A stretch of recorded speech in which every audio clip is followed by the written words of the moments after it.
In 1620, while the Mayflower was in Provincetown, 18 of its men sailed in a small shallop, searching for a place to live. They came to present-day Eastham, where they were met by a group of Nauset. After a brief but violent encounter, the English left towards today's Plymouth. In 2020, we remember this first encounter. We explore its meanings for today and tomorrow. Hello, my name is Chief Farrenkopf. I'm the fire chief for the town of Eastham. I want to thank the library for inviting me here today to speak briefly on the coronavirus, COVID-19, how it's affected the fire department. It's been a very challenging time for the fire department, the staff, and the operations. So far, we've had 2 firefighter paramedics out sick. Both came back, tested negative, so they were back in service very quickly. We've been very fortunate not to have any more exposures where we had to put people out of operation. Our biggest challenge is to keep our staff healthy. We're doing everything we possibly can, and we have been since the beginning of this to maintain the health and the safety of our staff. And the main reason there is, of course, to keep the availability of the fire department running. If I have a large volume of personnel that gets sick, change in our operations would be tremendous. We'd have to make a lot of changes. Measures that we've taken so far to prevent our staff from getting sick and keeping them healthy. We follow all CDC and Department of Public Health guidelines. And these guidelines, especially in the beginning, would change daily. We would sometimes get policy changes and we'd get one thing implemented and we'd have to change it. And they still continue to change today on how we treat patients, what we wear for proper protective equipment, and it's ever changing. Biggest problem we had in the beginning also was securing personal protective equipment. We saw this coming in January. We started purchasing from our companies that we buy our supplies from, and we were not receiving any of the supplies in. They were being sent to other areas. So we had a great challenge in the beginning on getting the proper protective equipment. And the other big problem was there was a lot of protective equipment out there that was faulty and didn't meet the standards that they needed to be. So we had a lot of stuff that, like on an N95, that's a filtration rate of 95%. We had some masks that were coming in that said they were N95s, but they were rated at 28%. So there was a big problem with a lot of the PPE in the beginning, but we've really overcome that. Our suppliers are up and running, and we have a good supply of personal protective equipment at this time to keep our people safe. Training of our staff. We had to train our staff on the proper use of PPE. We've always used masks, gloves, and gowns, but this is a whole different story with this virus. There's a lot of training, fit testing for masks to make sure that they fit properly. So a lot went into it. We had to limit our staff exposure. Normally when we go to an incident, we would respond 3 people in an ambulance, and we'd get in there and everybody would go in and take care of the patient.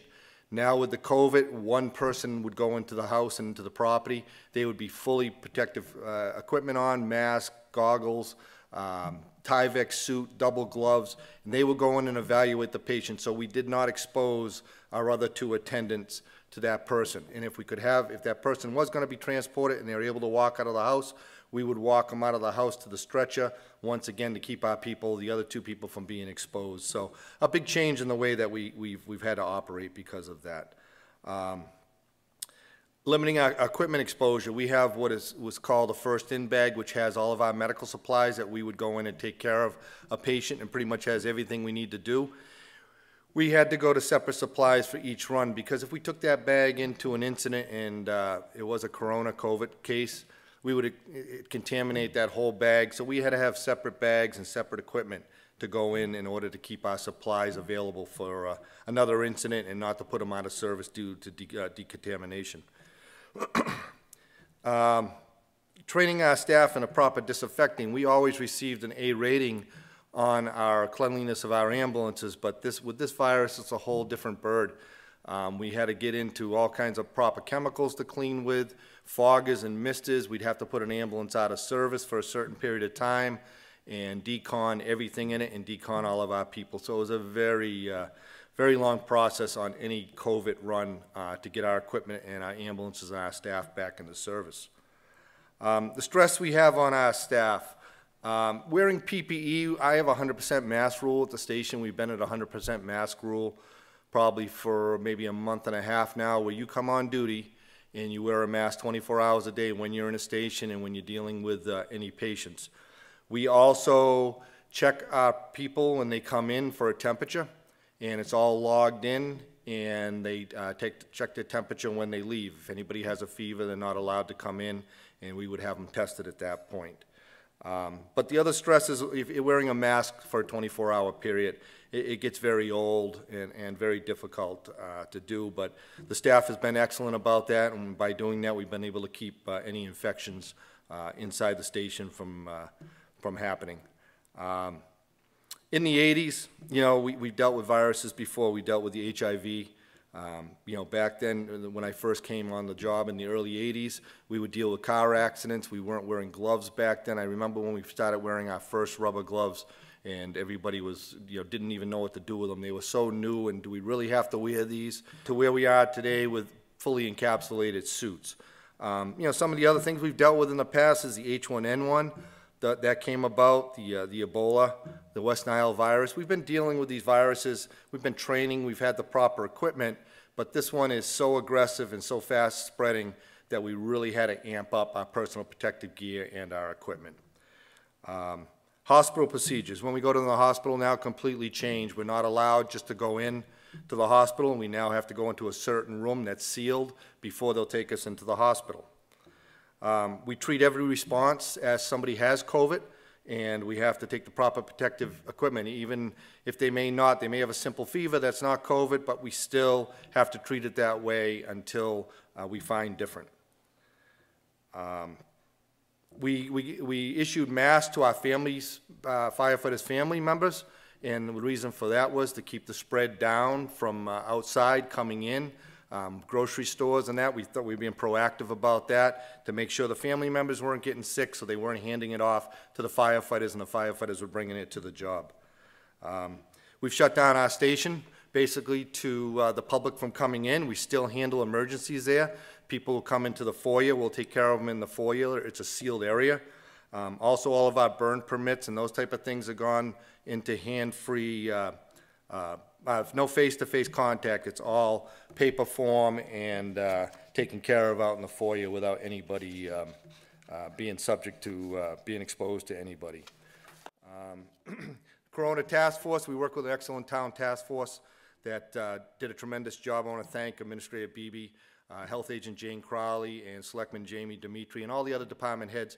We worked closely. We kept things going. We were staying ahead of things. We were setting the tracks for the future here. We had other towns that were calling us, asking us for advice and to help do training for them because we were that far ahead of it.